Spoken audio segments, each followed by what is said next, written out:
All right, that's as good as it's gonna get. Let's start this thing. Excuse me.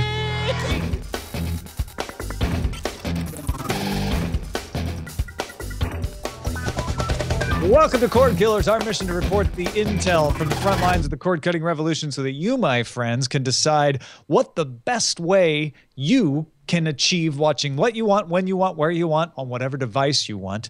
I'm Tom Merritt. Hey, man, I'm Brian Brushwood, and that was some damn fine theremin playing. When I think that of was Game the of new Thrones, Game of Thrones trailer unveiled at the Apple event earlier today.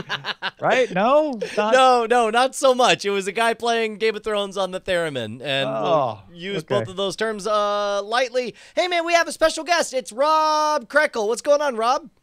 What's up, guys? How's it going? Dude, super professional. Rob was definitely there, ready and willing to go right on time today. And I definitely didn't have to call him and remind him that we were live right now and that time zones are different and that we weren't on at 7 p.m. Pacific time. Might have actually been in a meeting, maybe. In that case, I'm thrilled you just took our call, man. You're like, meeting? See you later, kids. I got to cut some cords. It's some cord cutting time. So what is your cord cutting status, Rob, just so that people can benchmark you? Not cut, and it's only because my wife loves the Housewives. So Shaved? Is it cut? It's the cord, I mean. Yes. Yeah, no, shaved. I mean, we have like the bare minimum cable service that you need to get Bravo, so whatever that means. All right. And then I have the highest speed internet. Man. But we have pretty much all streaming services at this point, which is awesome. Tom, I feel like it's time. I feel like when I quit cable, and again, I'm keeping cable for, I don't know, maybe another month or so. But now that, as we'll see in our stories, AMC has all their options available in a non-corded way. HBO has non-corded options. I kind of feel like it's time for me to cut the cord again. And when I do, I feel like you should, hold pinkies with me as we jump off a cliff. As long as Eileen will hold the pinky too, then I'll be able to do it. All right, well, we'll talk. It's always that, right? That's what Rob says. Like, well, my wife needs to watch Housewives on Bravo. So yeah, there's always someone else you need to push off the cliff with you. That's why we're here, though, to help you understand all of those options. Let's start with our primary target. You got it. It happened this morning in the Apple Watch announcement of all places. Richard Plepler, CEO of HBO, came out on stage and announced that HBO Now is a real product. That's the name of it. It will launch in early April, before April 12th, in time for Veep, as well as Silicon Valley, and also Game of Thrones. You'll be able to play in the United States, $14.99 a month. If you sign up in April, you'll get the first month for free, and you'll be able to watch everything as it airs. Now, they're not going to have a live streaming channel, but you'll be able to watch the shows as they air, just like HBO Go. You'll get access to all the previous shows. You'll get access to all the movies they have on the service at that time. You'll get access to sports events like boxing. All you need to do is have an Apple device. Now, Apple device, you're talking about, what's funny is when I first heard that, I thought, oh, well, that sucks. They're limiting us based on our screen size. I'm only going to watch on my iPad and my iPhone. But then it hit me that, well, of course, I guess that would include the Apple TV as well, right? Yeah, in fact, Apple lowered the price of the Apple TV to $69, a little way of doing an Apple TV update without actually changing anything except the price. They added HBO Now. They have a limited exclusive. CNET reports that Apple's exclusivity on HBO Now lasts through July. In their press release about it, HBO said that they are working with current partners as well as new digital partners to bring the service to other platforms. So it sounds like they're trying to convince the cable companies to offer this somehow, but they're also probably talking to Roku and Xbox and Fire TV and all of the normal options you'd expect it on. But it's going to be on Apple devices exclusively through July. At least that's what CNET says. And they also said in their press release that at launch, HBO Now will be available on iOS devices and on PCs. Now, I don't know if that means only OS 10, or if you have Windows, you could watch HBO Now in a browser, and would that browser have to be Safari, or could you use Chrome or Firefox? Those are questions that we have not had answered yet. Tom, if I was a more cynical, dark, evil, brooding version of you, I might have asked, this seems like an upgrade without an upgrade. This seems like somebody spent some money behind the scenes and wanted to feel like there's something new happening, when really what they want to do is close out old Apple TVs that aren't upgraded and haven't been developed for years. Oh, absolutely what they did. Yeah, that is absolutely. And it's deviously clever, because they came out for their big Apple announcement. Everybody thought it was going to be the Apple Watch, and they thought maybe we'd get a MacBook Air, and they thought maybe we'd get an Apple TV update. They didn't update the hardware. They just dropped the price because it's old. And then they added HBO Now exclusively. And now they're going to sell a bunch of Apple TVs for $69. My guess is this is clearing out inventory, and we'll probably get some kind of upgraded Apple TV device later this year. What about you, Rob? Are you an Apple TV guy right now? Do you have one? I'm not, but at $69, that's like impulse buy territory for technology. So I'm like, maybe I should just get that. I mean, that's... Well, especially if HBO is freaking exclusive to it. If that's the only way you're going to get HBO in your living room and not pay for cable, I mean, $69 is 1 month of cable. For 1 month of cable, you can have a device that gets you on. What was the pricing for HBO Now, Tom? HBO Now is $15 a month, which, interestingly, when it was rumored to be $15 a month, people were like, I don't know. That seems like it might be kind of expensive. Today, when it became $15 a month, I see very few people even blinking at it. Oh, dude, everybody's all in, especially like getting the back catalog, because I never finished Deadwood. I would love to go back and revisit The Wire. There's The Wire HD that they're putting out. I never finished Boardwalk Empire. That's another one that I could dive in. 15 a month, I think they're right, because it also establishes them at a higher pricing tier than Netflix, which would be their... Netflix is, by all objective measures, the number one name in original content for online, premium broadcasting.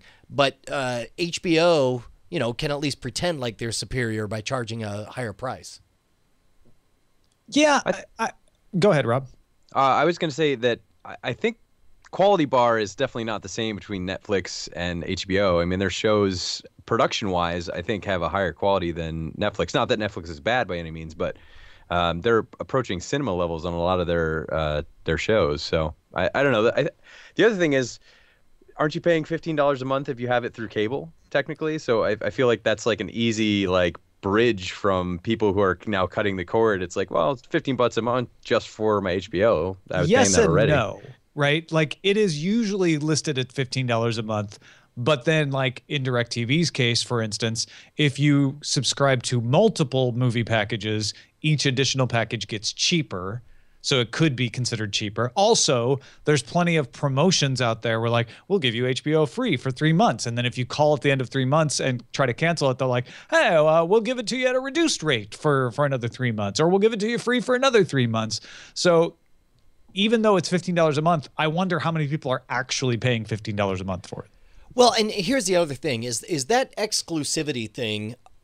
This is in the conspiracy theory of Tom Merritt, that this is just a paycheck written from, Apple to HBO. The thing that seals it for me is the fact that it's only a 3 month exclusivity. And then eventually HBO is coming out regardless. It's like HBO figures out, yes, we're definitely going to break away from cable companies. We're definitely going to offer an over-the-top service. Everyone knows it. How easy is it for Apple to walk in and say, look, we know you're doing this. We know that it's the right idea and a good idea. Just give us 3 months of a head start. Here's $50 million. There's so many things to consider there. For one thing, to get the free month, you have to sign up through Apple. So when you sign up through Apple for anything, usually Apple takes 30%. So wow. I wonder if Apple does write a check, if that's like against the idea of getting 30% back when the people sign up through their store. I also wonder if, since Apple has allegedly been meeting with television executives at different companies for years, trying to get some kind of TV service together, if this is them finally saying, look, we've been beating down your door for years, Time Warner. Let us have the exclusive. You know, we've been here for you. And it's that relationship that leads to this. There's all kinds of pieces of this that could have come together for this kind of deal. Also, the other thing I want to mention is that HBO probably doesn't want to threaten their current partners too much. So having an exclusive with Apple does limit the number of people that will sign up in a way.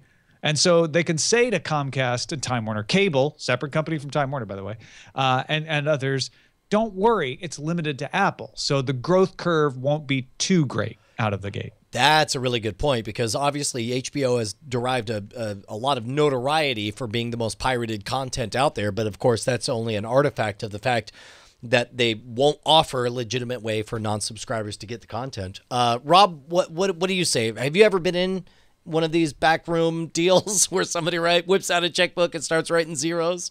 No, I definitely haven't been. But I get the point of the deals that are going on. I don't know. I still think that's priced bargain for the type and the amount of content that you get through HBO. I mean, I think that's a good deal. I mean, if you look at this now, the landscape in the United States, and granted, this is only a United States offering. There's HBOs that you can get without cable subscriptions in other areas of the world already. They have had varying levels of success. But here in the U.S. now, you can get Sling TV, which gives you live access to multiple channels, including sports channels, including AMC. And then you have HBO Now, and you have Hulu Plus, and you have Netflix. This is the most compelling cord-cutting lineup that we've ever seen. And if you add all of those together, you're talking $53 a month for the basic channels on Sling TV, plus Netflix, Hulu Plus, and HBO Now. And that's going to be enough for most people.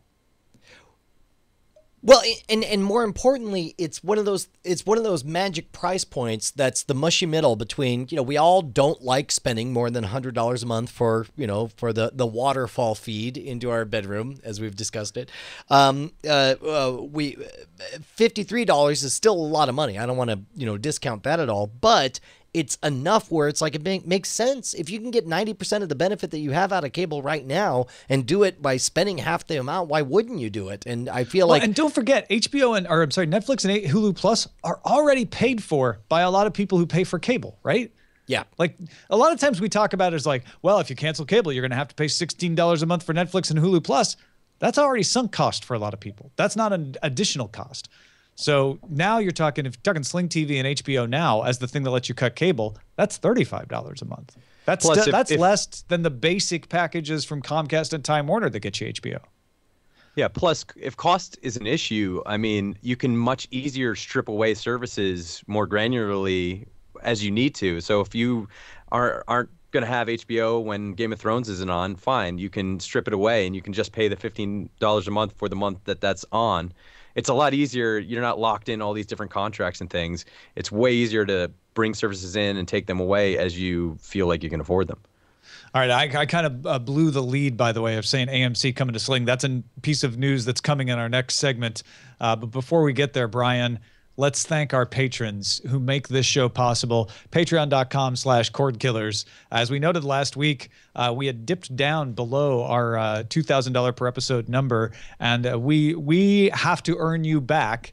And it looks like we're earning some of you back. We're up to 27 patrons now. Heck yeah, watch it. You want to see a magic trick? You guys don't know I'm a touring stage magician. Watch this, Bryce. Click refresh. Get ready. 2,027 patrons donating over $2,019. Boom! 2028 and 2024. We're over our target of 2,000 an episode. Thank you guys so much for making us loud, live, and independent. You guys have changed our lives. As a matter of fact, just before we went live on this episode, Tom and I recorded a State of the Cordkillers address that is going out to all of our patrons. So we thank all of you guys for keeping this possible. And you guys, you may not really know what happens to your, 25 cents to $5 an episode.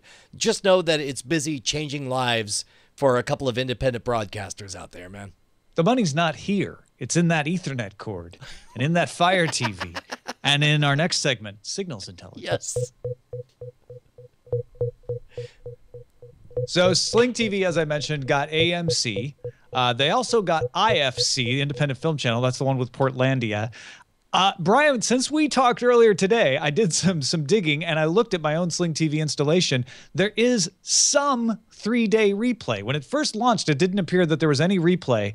But today, I noticed on AMC, you can get Better Call Saul and The Walking Dead recent episodes on replay.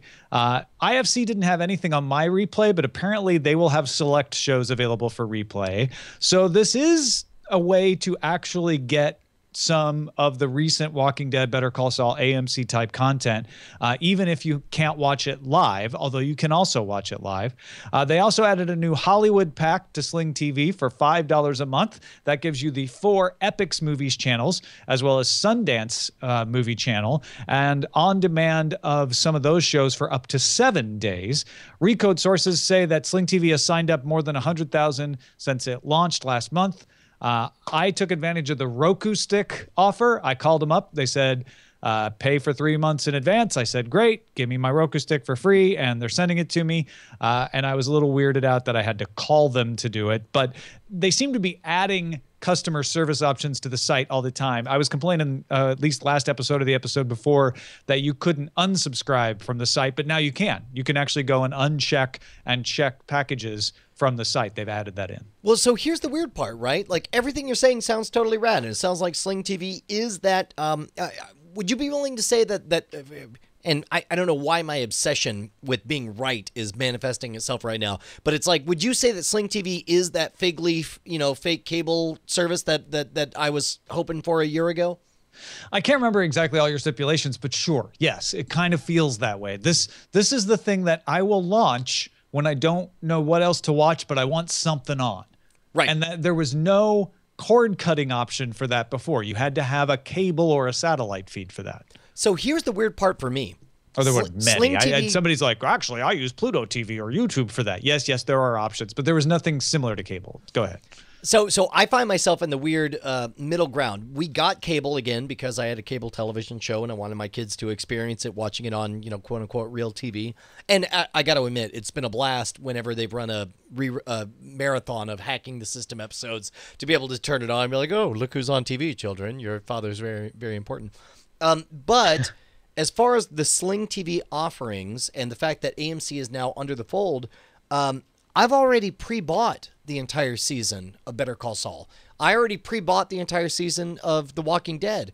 Is there any other content on AMC that I should be worried about, that I should Well, it depends on who you are, right? Like for you particularly, maybe not. If those are the big shows that you want to watch, I don't know that there's anything else on there that's going to make you happy. But if somebody's really into Home and Garden or into Food Channel, or one thing I did not expect is that I paid for the $5 sports package just to see what was on it.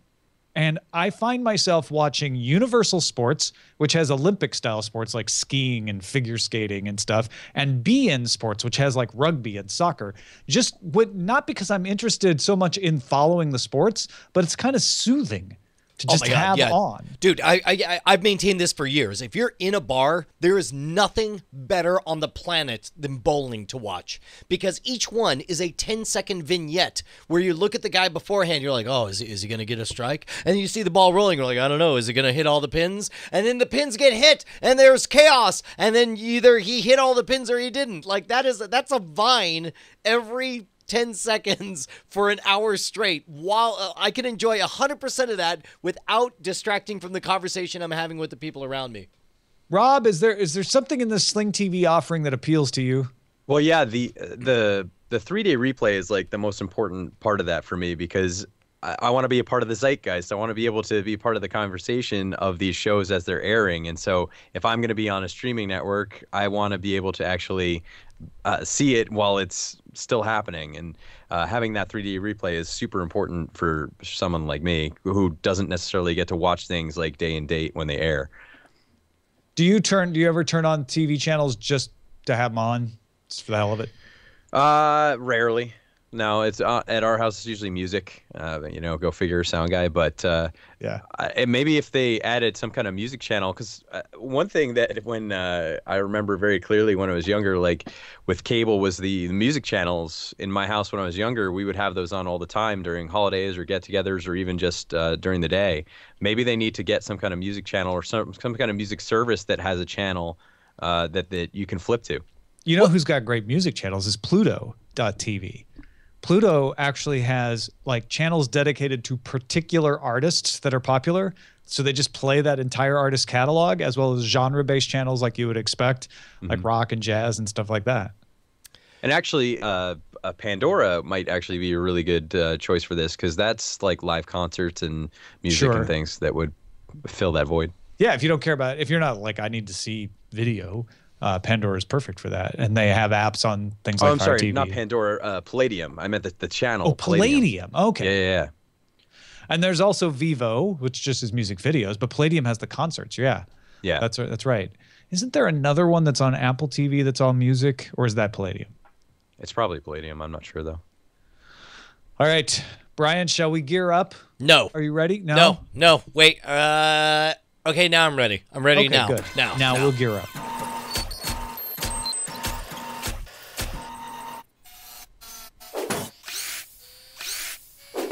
If you're looking for a DVR for over-the-air, the two most popular recommendations you hear are the TiVo Romeo over-the-air version or the Channel Master.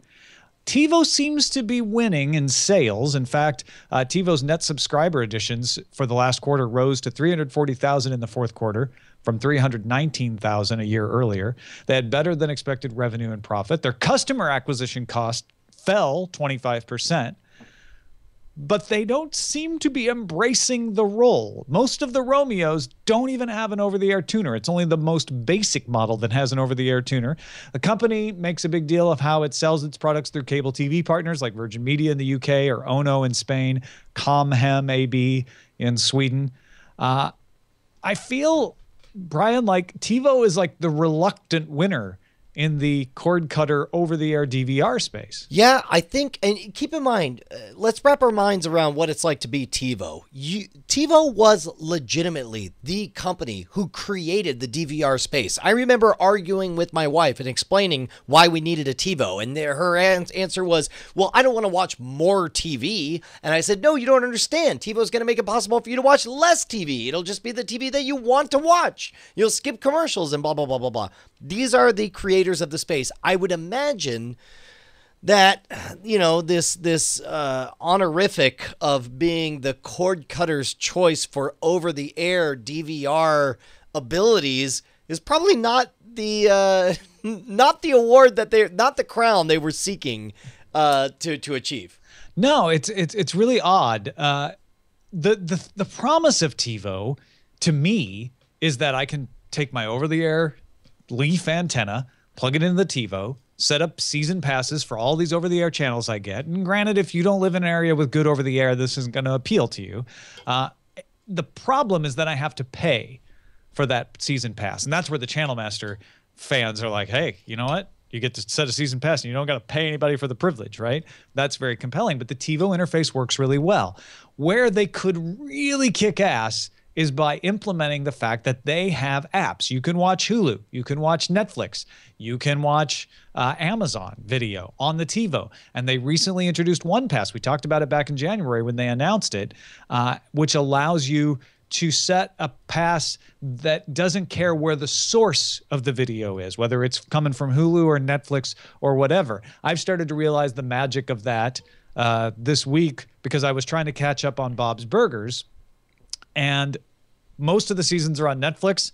Then one of the seasons is not on Netflix. And then you got to go to Hulu for some past episodes because I hadn't set a season pass, but then it's going to record them off over the air. Well, and we also saw that all of that simple, Brian. Yeah, we also saw that recently, with the fact that Amazon Prime dropped all of The Shield, and now you're having to watch those on Hulu, and that's affecting your enjoyment of that. Real quick, Rob, have you ever had a TiVo device? Have you ever experienced the TiVo ecosystem? I've never personally had a TiVo device, but my sister was a real early adopter back in the day, and it's interesting, like you said, to see how the mighty have fallen. They had so much cachet originally with their name. I mean, they were like the Band-Aid of cable boxes, and now that they're relegated to the like best over-the-air box seems crazy to me. Dude, that's just it. Is they had a taste of the real crown, man. Their name was a verb, and for all the weird legal wrangling that happens when people start to say, "Why don't you just Google it? Why don't you just build it out of Legos, or have a Kleenex, or all those things?"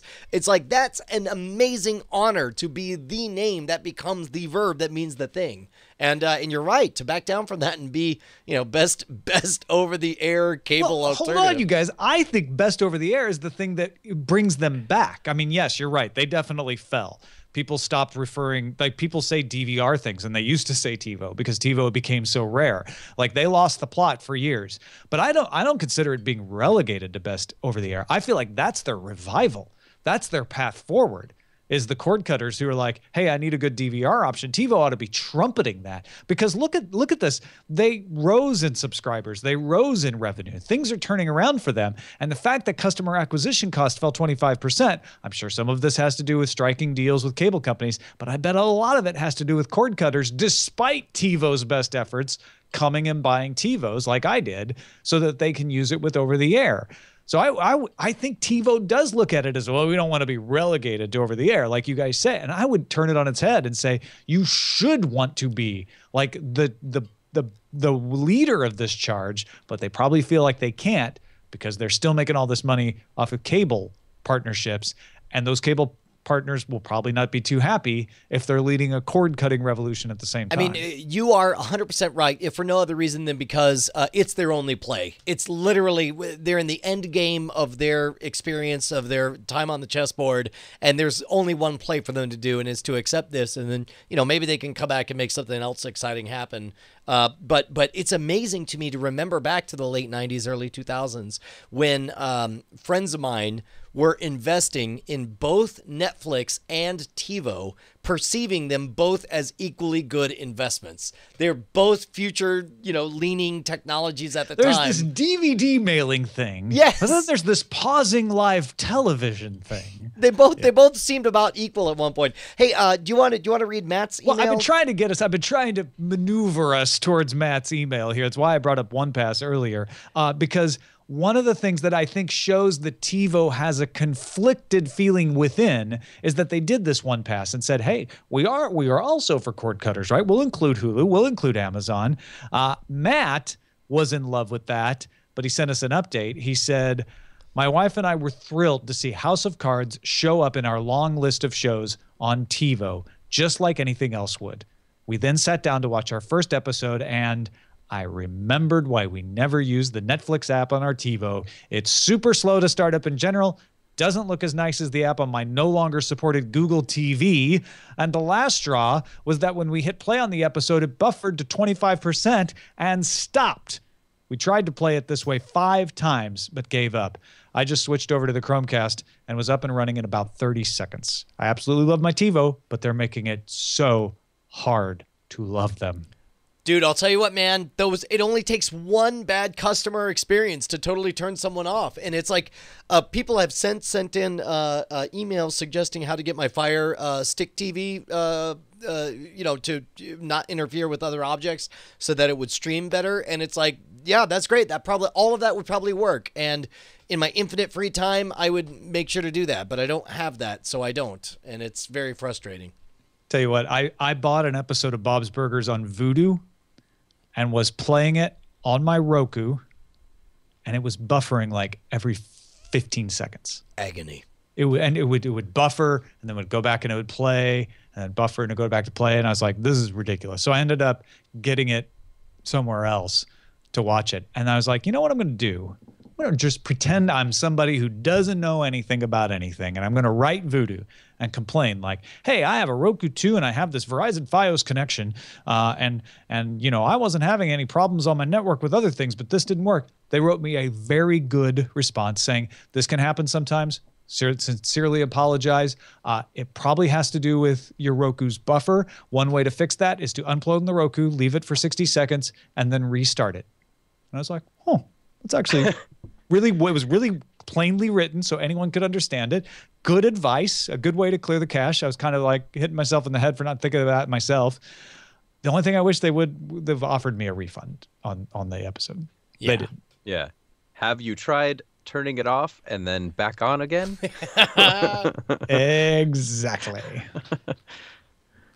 All right, Brian Brushwood, you have some new stuff in the Scam Stuff store. Heck yeah, man. Look, there ain't just one way to support us. You can support us with, we talked about Tom Merritt books. By the way, we got an email from somebody complaining that he couldn't find any of your books at tommerritt.com. So I wrote him back a very nice short email saying, have you tried tommerrittbooks.com, the URL that we gave out on the show. Most of my books are at tommerritt.com in the store link. Well, I think he was looking for the audiobooks. He said the audiobooks weren't on Tom Merritt. Yeah, not everything is linked there. Yeah. He's right. So, but at any rate, TomMerrittBooks.com, of course, is a fantastic way to get all of Tom's books. And every so often, we have some rad stuff at ScamStuff.com. This is one of those weeks. My favorite all-time deck of marked cards was called the Ultimate Marked Deck because it looked like a traditional bicycle rider back deck of cards, and it had not some kind of mysterious code that you had to decipher in order to know what card it was, but if you looked in the index, worked into the artwork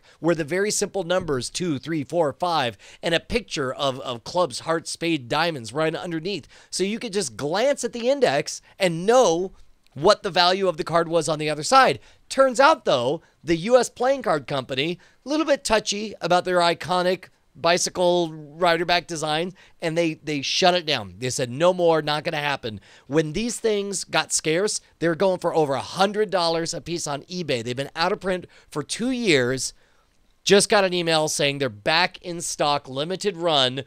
You can head on over to Scam Stuff right now at scamstuff.com. Just go to Ultimate Mark Deck, and we've got them right there. You can get the red and the blue back together.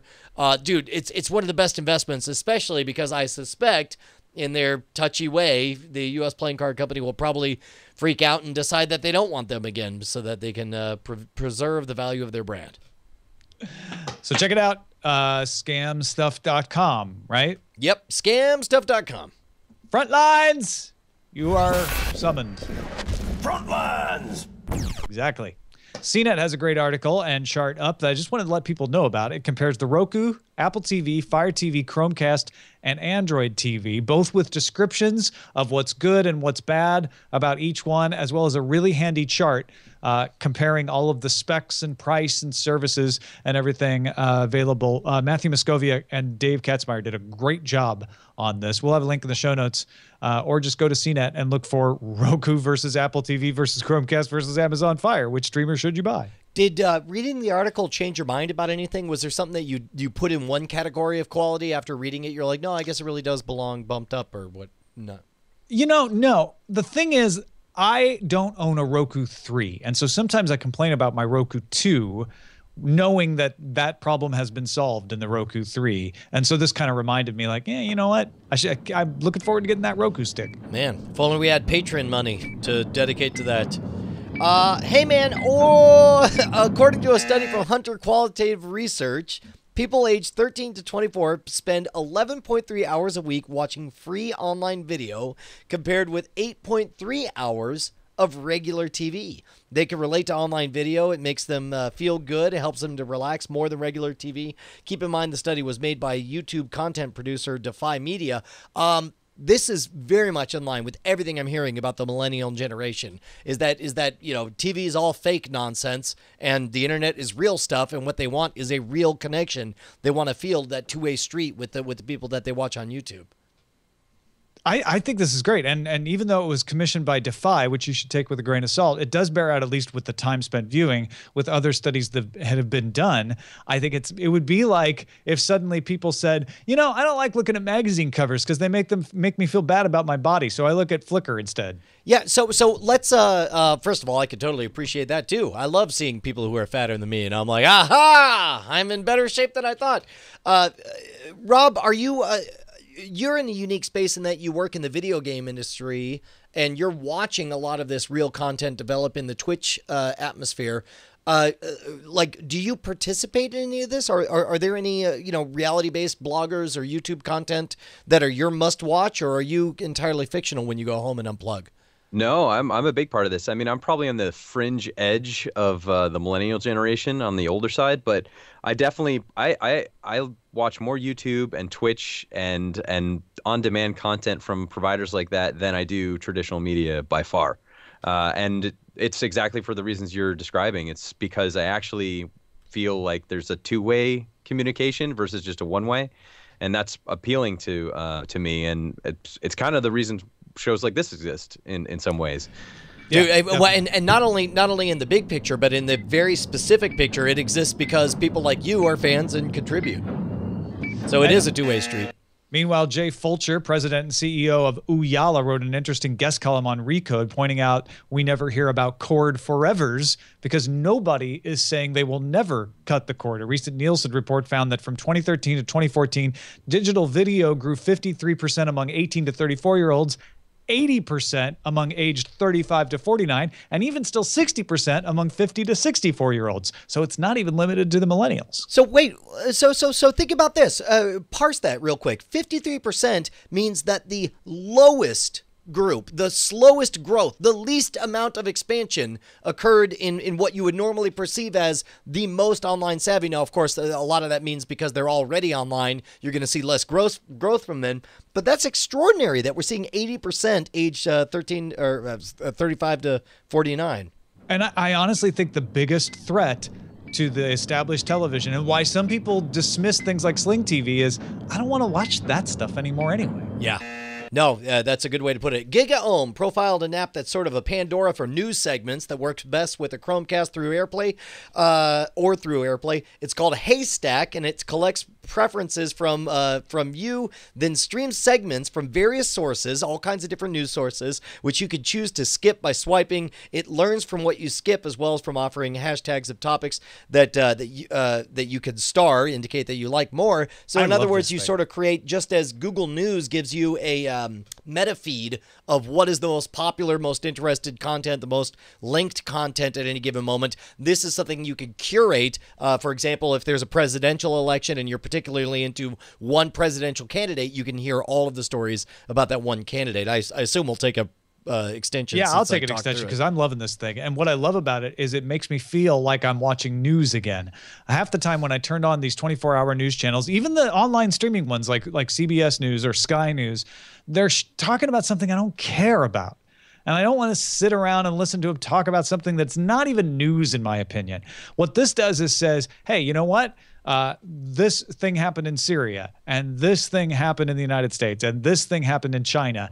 And if it gets to something I don't care about, I just swipe and skip past, and it starts to learn like, oh, Tom doesn't care so much about the entertainment gossip news. Let's give him the harder news. And then I can star particular topics where I'm like, yes, I am very interested in the IMF, and I am very interested in the Greek crisis. I'm going to star those. I don't care if no one else in the United States is interested in these. I am.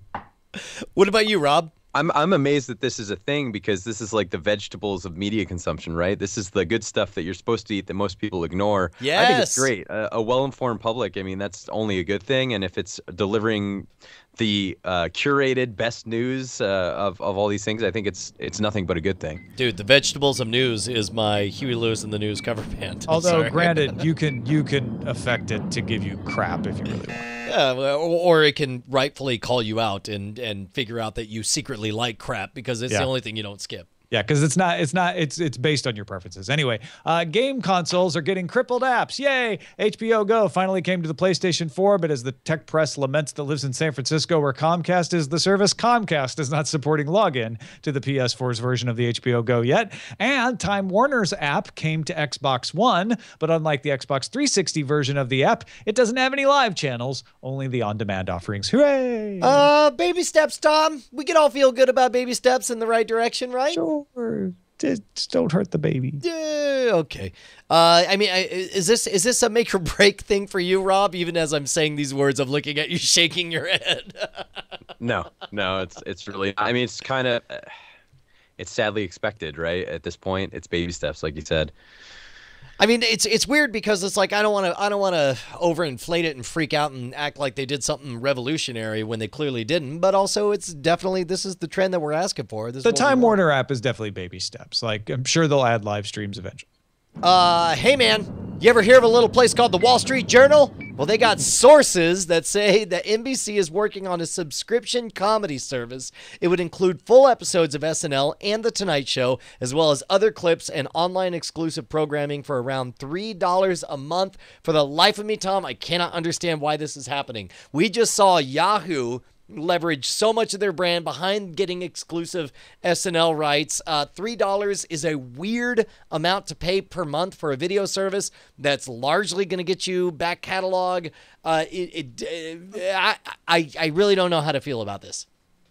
Rob, do you have any attraction to this app? I don't understand this at all. I mean, like, it's all back catalog. Anything that is worth seeing like live, it's gonna be there live, and so it's really sort of strange to me. I really don't understand the appeal. I mean, this is I'll explain it. This is NBC trying to do their own Funny or Extension. Die, and looking at YouTube at what clips get popular access. It's Saturday Night Live and Tonight Show. So how do they think we're going to pay $3 a month for this to get in here? There's no free version. It's just like, just give us $3. $3 is that mushy middle. It's like, I either want to pay grown-up money, like $10 or $15 a month, a la Netflix or HBO, or I want to pay no money and watch ads like I tolerate with Hulu. This weird mushy middle, I have no interest in it. It's going to have some really compelling online exclusives. That's all. Yeah. Most of the stuff that you're going to want to see is going to be up on YouTube or Hulu or I guess Yahoo. Like I just don't understand what this is for. Anything you're going to want to see that people are talking about is going to be freely available. Well, and nowadays, like I was reading, there was some article about talking about the Avengers open or whatever segment they had on Saturday Night Live, and they made sure to link to it, given the the Hulu one, and they're like, also, if you're not in the United States, here's another link to it. Extensions forever. That's where this is our last story. And they said, here's a link if you're outside of U.S. territories, where it's like they recognized that there was region locking, and it was definitely a bootleg. They did all the tricks that you see on Hulu or on YouTube to get around Content ID. They made it smaller. They dropped the pitch just a little bit to get around the YouTube Content ID platform. Like in this world where even the media is unabashedly, unashamedly, supporting the skirting around so that they can give the full story and point to the thing. How is this going to survive? No ads?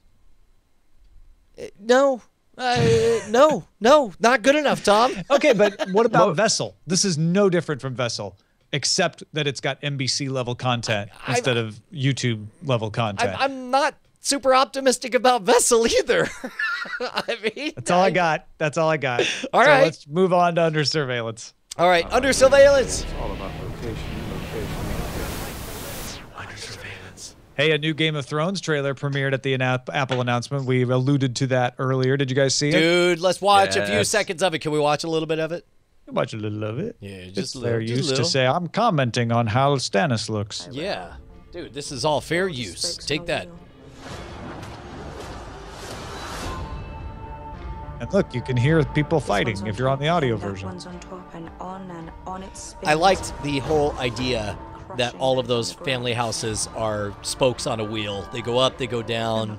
Well, and not to get into, I'm going to be that guy. Let me just say it right now. I'm going to be that guy who read the books. Yeah. This sort of makes me wonder if we're going to depart from the books this season.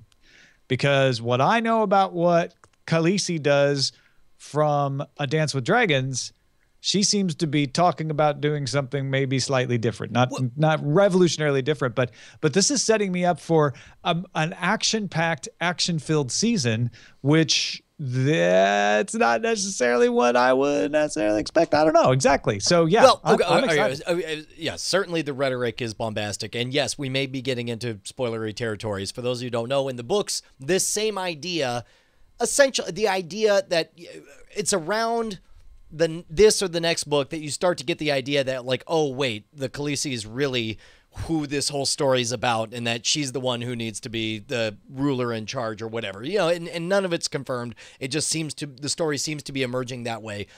It just seems like they're spelling that out earlier, and they're doing so in a rhetoric that's a little more bombastic. I'm not going to explain why I disagree with you, but in the Dance with Dragons, you don't see Khaleesi doing the things that she seems to be indicating she's going to do this season in this trailer. That's all I'm going to say. Okay. All right. I will not talk out of respect for all of our spoiler-sensitive listen, spoiler sensitivity is a real condition, Tom. Some of our friends have it. You may roll your eyes and act like it's a made-up psychological fake condition. I'm telling you, they're over there with their Mylar blankets pulled over their head, and the spoilers are hurting them. It definitely I really wish I had hurts. a Mylar blanket right now. I was about to remove my headset. Netflix acquired distribution right. Oh, I'm sorry, Rob. We forgot to ask you, Game of Thrones. Oh, I have not read the books. I am purely watching the show, so I was terrified. I was about to be spoiled right there. I was about to run and grab my Mylar blankets right here. Did you watch this trailer though? I of course, yeah. I mean, it looks awesome. I'm cautiously optimistic because it seems like the trailers tend to play up the action. They did it for last season too, and most of the action happened towards the end of that season. So I feel like though it looks like it's going to be super action driven, that maybe it won't actually be that way. But who knows? I don't know. Netflix acquired distribution rights to Beasts of No Nation, a film about a child soldier in Africa starring Idris Elba. Netflix will release it worldwide later this year on all their Netflix platforms worldwide, as well as in select theaters in the United States. Why release it in theaters? Because then they can get an Oscar nomination for it. Dude, freaking Idris Elba. What a weird place he occupies in the American psyche right now, because everyone in the UK knows he's a total badass. It might as well be, Chuck Norris as he was perceived in the late 90s. But here in the US, he's that guy that you kind of remember from that show or from that He's B-movie Stringer or Bell. He's the guy in Prometheus. Yeah, he was briefly in he was in what was the Luther. No, the giant robots beating up on sea monsters. Oh, Pacific Rim. Pacific Rim, yeah. Yeah. But meanwhile, no, he does some great work and very talented. Wouldn't it be amazing if Idris Elba gets an Oscar doing a movie for Netflix? I'll tell you, I'm not calling them people. One group of people who are very sensitive to and probably definitely know who Idris Elba is. It's actors in the Academy, as we've talked about in spoiler in time. And I think that's Netflix is angling. They're like, we want to get an Oscar for something. We don't care. Visual effects, writing, composition, makeup.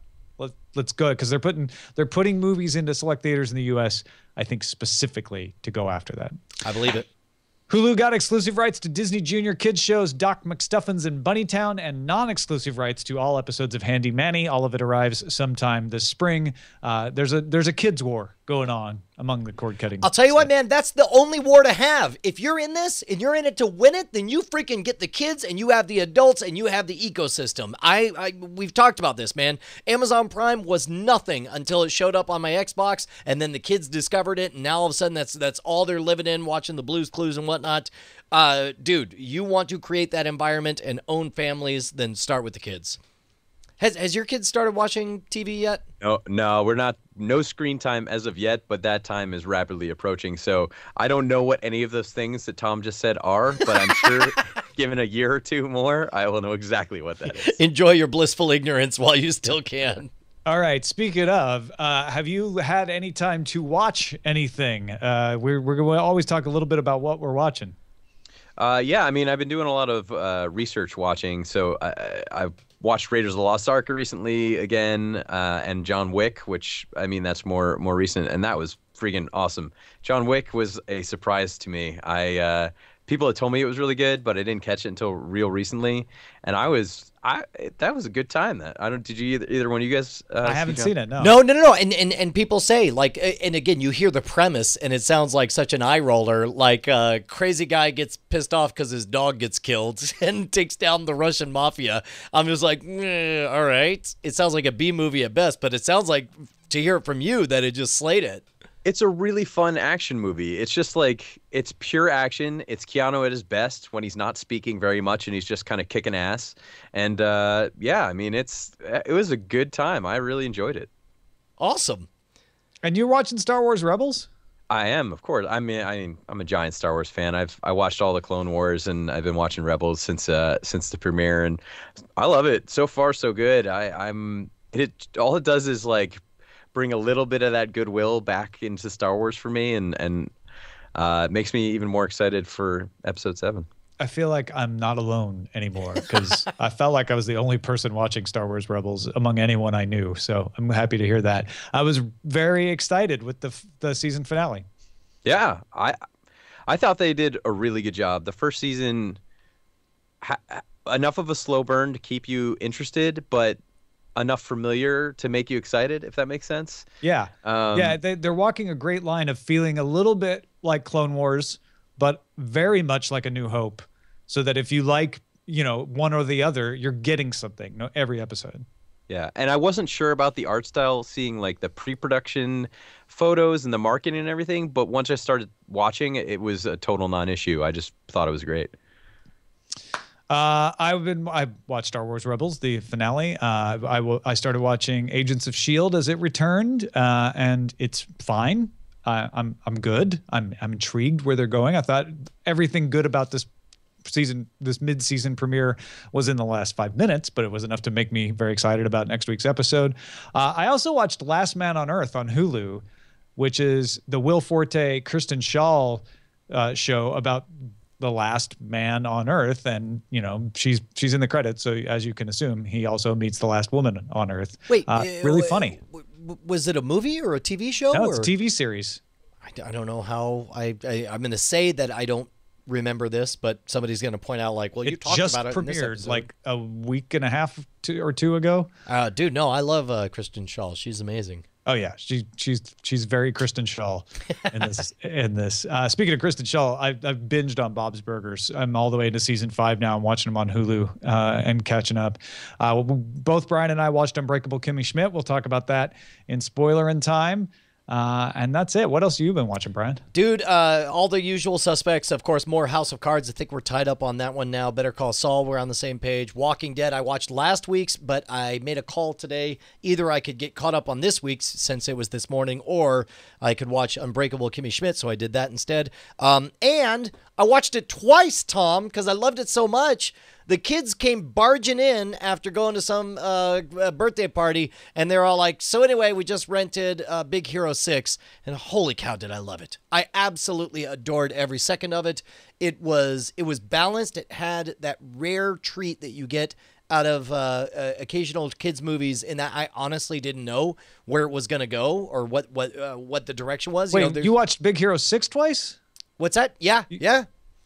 Yeah. And you hadn't watched it before? No. Nice. Yeah, you watched it twice in a row. Well, mainly because there is an exquisite intentionality to the animation, the facial animations, the body posture. I don't know that he's the protagonist, but it certainly centers around Baymax, and you get a lot of Buster Keaton-esque physical humor, which is a hard thing to sell. But it's like when they have him go low power and he essentially is drunk. It's exquisite. Very funny. I enjoyed all of it. And San Francisco, especially having spent a half decade flying to San Francisco every other month, it was great to see so many recognizable places infused with this Asian flavor on there. Yeah, it reminded me a lot of Blue Jasmine in the sense that it had some San Francisco in it. Otherwise, no. Okay, right on. Totally. It sort of had an up moment to it that really kind of came out of nowhere for me a little bit. There were tears happening. Oh yeah. Well, here's the funny part is, I'm not going to save this for spoiler in time. We'll talk about it now. Spoiler alert. There's 2 parts where you might cry. Our 7-year-old, as happens with 7-year-olds, early on, there's a relative who gets killed, and Bonnie, of course, is kind of bubbling, and Penny's starting to cry, and our 7-year-old is like, "Why are you guys crying? It's all just make believe. It's all just make believe. Why are you crying?" And she's very proud of not being affected. And then at the end of the movie, another character sacrifices himself, and our 7-year-old walks back and curls up with her mom and just starts bawling her eyes out, and got defeated by that moment because Did you get eventually in it her became face real like, for "Why are you her. crying? It's all just make believe." Yeah, I know. I couldn't resist. I totally said that. It was a great moment. All right, let's take some dispatches from the front, shall we? Yeah.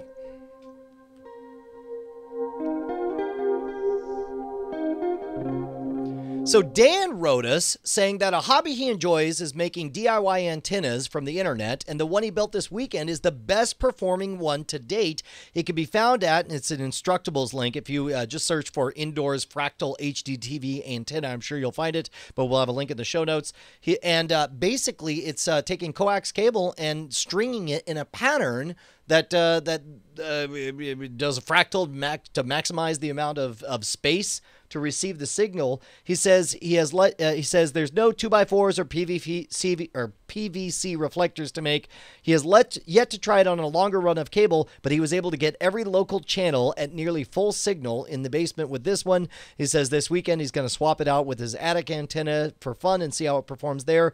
The design of this one is really designed to be right next to the TV on a short run of cable. He highly encourages us to anyone looking for a fun project or an evening to try this one out. One complaint he's found is that the pattern is not scaling correctly. He had to resize it to print it out to proper scale, so just make sure that the listed dimensions on the printout match what you're actually printing out. Also, he seems to live in an island paradise from that. Yeah, I think that's whoever posted. I don't know that it's his design that showed up on Instructables, but certainly whoever is making that has an island paradise. We got an email from a Rob. I assume it's not you, Rob. No, sir. Different Rob, who lives in the D.C. metro area, so definitely not you. I'm paying Verizon about $200 a month for a phone number I don't want, that I'd rather move to Google Voice. 300 plus TV channels I don't use. Mind you, SD plus HD count as 2 channels, only because it's the cheapest tier that has BBC America and 75 up, 75 down internet, which isn't terribly bad when I get it. Mostly the service is pretty good. The 75 down is consistent and often better. Upload isn't even close, usually more like 15. I try getting fewer channels from time to time or ditching the phone altogether, but in the end, neither really saves me money. Last time I tried, I got all the major pay channels for free for a year. I do have a question that I haven't heard addressed. The Veep geo-fences the iPlayer, so only those paying the license fee, more or less, have access. I understand the reasoning here. Why do they not have an option for those of us not required to pay the fee to sign up for a paid account, thus allowing us to pay the fee? I'm pretty sure I pay more trying to get time-delayed BBC content via BBC America, and even more delayed by PBS than the license would cost me. That might cut down on the piracy. Even Jeremy Clarkson mentioned this in this season's Top Gear premiere. Well, Rob, the best answer I can come up with is that BBC content from iPlayer is BBC content, and all of that content is split up and generates revenue by being given to various players in various markets. So some of that content goes to PBS, which PBS pays a pretty penny for, and PBS does not want you to get that content anywhere else because they're paying for it. They want you to watch PBS and do their pledge drive and pay them for it. And then BBC America gets some of that content and they sell advertisements. They don't want you to pay BBC for it. They want you to watch BBC America and watch the ads, which is how they make their money. And then some of the other content is given to other independent channels and syndicated, and those channels want you to watch them. And so the fact that we don't have the same availability from the same channel across the world means that there isn't a way BBC can do this and maintain their revenue stream. And I think that's the best way to put it, is that the short answer is because they're making more money selling region-locked exclusivity to various buyers of that media. Now, the question is, if we had the worldwide internet from the start, maybe they'd be making more money selling it to everybody at once. I don't know, but it's a lot easier said than done to transition. Absolutely. Mike says, I was curious if anyone on the show knew anything about what happened to Hit Bliss. When they and by the way, am I remembering this right, Tom? HitBliss was the service that you could watch ads and get credits to watch different things. Is that right? Yeah, that's right. Watch movies and TV shows online. Yeah, when they started, I was more than happy to use their service as an alternative to torrenting. I was quite confused when they stated on their blog that they were shutting down the beta to focus on bringing the service back in a few months. I think that was about a year ago. They gave no mention of any opposition. However, I've never seen the service stop their beta if it was successful unless it had opposition. Welcome to Rampant Speculation Hour with Brian, Tom, and Rob. I don't know, man. It looks like I can sign up for it. I'm at hitbliss.com right now. No kidding. Yeah. So, the short answer is we haven't heard anything specifically in this regard. Yeah, I'm doing a quick search here, but I can definitely go to hitbliss.com and it doesn't tell me it's gone. It doesn't say anything about, come back later. I didn't go through the sign up process, but it definitely says that, I can go ahead and sign up. So either they haven't updated their 3 simple steps to sign up, or it's back. Last post from them was May 1st on Twitter, though. So let's do this. Let's kick it out to our fans. If you are currently still using HitBliss, or if you have any insider knowledge, let us know. Hit us up at cordkillers@gmail.com. Yeah, it looks like the last articles about it in news are from April of last year too. So they must have run into a problem. My guess is it's probably a problem with funding. I don't think anybody was after them for being illegal because all they were doing was paying for your rentals for you. So all of the sources of the content were getting their money. Finally, John Hernandez says, I want to know your thoughts on the future of internet since people are cutting the cord. Will this force the cable/internet providers to up their speeds to remain competitive, especially with 4K becoming a future standard with or without the new FCC law? I mean, first of all, it's like we could roll the dice as good as anyone else out there. And I'm going to say you've heard me talk about this before. If you read Abundance or if you read their new book, Bold, one of the Diamandis or whatever, talks about how essentially bandwidth, processing power, and storage are all essentially becoming free or trending in that direction. So I suspect that we'll continue in that trend. I suspect that all of this is going to look rather silly to be worried about right now. Yes, none of us are getting there as fast as we'd like, and I understand some people in rural areas have bad internet and only one choice, but increasingly those are the outliers. Those are the strange cases, and by and large, most of us are getting more competition and more players and faster internet. Yeah, I mean, if you look at the history of internet, everyone says that the next thing isn't going to work because there's not enough bandwidth, and then bandwidth does catch up. The argument is about how fast bandwidth catches up at what price. And so you've seen that argument become politicized recently because of the net neutrality debate. But essentially, what always happens is it lags behind a little bit. And the people who are in charge of selling you bandwidth try to figure out ways to get a little more money out of you. But overall, the bandwidth available, even in a very restricted market like the United States, keeps pace with the services that are out there. None of it, like Brian said, we don't have a crystal ball. We can't predict the future. But if the trend holds, then yes, that bandwidth will continue to increase as the services increase. And it's not a causal relationship. It's just a fact that, as the demand happens, then you up the bandwidth. In fact, a lot of people suspect that one of the problems with the rollout of fiber internet in the United States is a lack of people who want it. And it sounds crazy to all of you who are listening to a show called Cordkillers, right? But the fact of the matter is, when they do surveys, a lot of people are like, I don't understand why I need faster internet. What do I need this faster internet for? And to put it in perspective, there's not been a great marketing campaign to convince people who aren't already using it and loving it why they should bother. To put it in perspective, understand that there's entire chunks of Austin that are not going to get Google Fiber because they could not rally enough people interested in gigabit speeds, which sounds insane to you and I, but that's the case. Swamp Rat says that he's had the same internet speed for 10 years now. So did I, until one night a switch was flipped and suddenly I had literally 20 times more bandwidth, literally overnight. This is the way this stuff happens in fits and spurts like that. Yeah, I do think the Google Fiber thing is a good thing to point to, at least as a short-term marker of like progress, is that competition, Google Fiber comes out and then all of a sudden everyone else is like, oh crap, we need to compete with that. So let's up our speeds. I think that's, at least in the short term, that's what you're going to see in like major metropolitan areas at least. Well, and don't forget the crazy pie in the sky stuff. You know, Elon Musk has said he needs to solve the internet problem for Mars, so he's going to practice by solving it on Earth by launching hundreds of satellites and having everybody, you know, instantly have bandwidth available, you know, through satellites and such. You know, who knows? That's the one thing that that you know about the future, is that you're probably not going to be the best at predicting it. Well said.